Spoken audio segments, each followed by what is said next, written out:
Alright guys, here's what you have to do or have to know for your Chapter 5 test. You have to know the compound interest formula and how to use it. That would be ending equals starting times 1 plus or minus the rate in decimal to the power of t. Make sure you understand it's in decimal.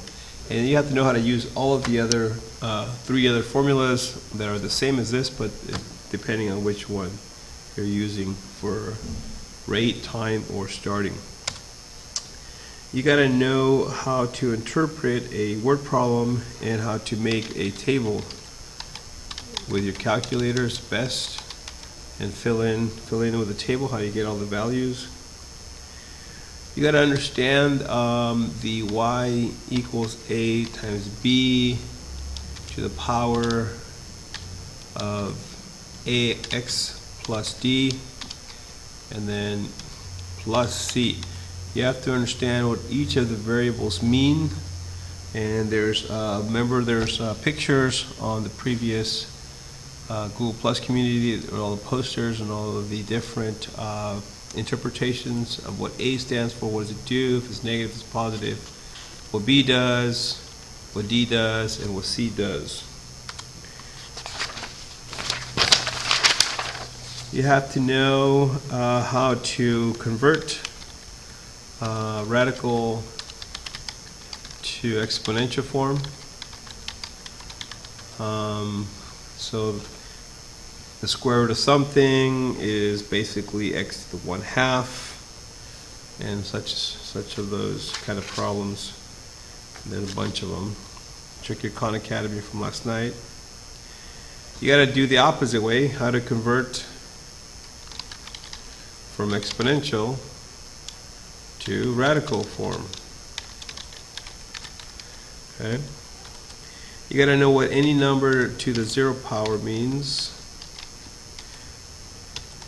You have to know how to graph a function, find the x-intercepts, y-intercepts,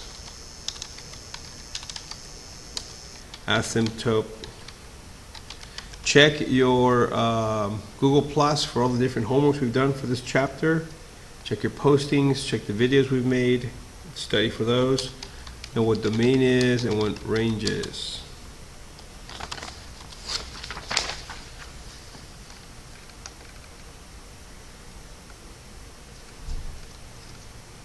Okay. What else do we need to know?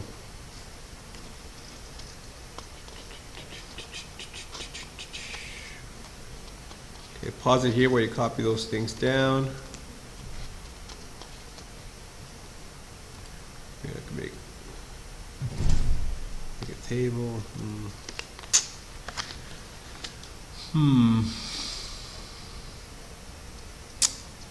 Alright, what else we need to know?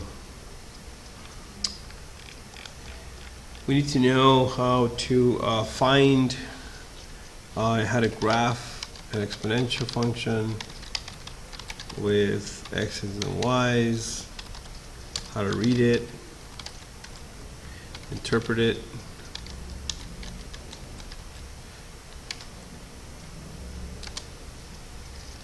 how to compare. Lastly, you need to know what decay and growth is, and how they are affected by the variables, the A, the B, the C, and the D, as previously stated. You got to know how to use your calculator efficiently. You have to know that 3.5% is actually 0.035, not 3.5. Okay.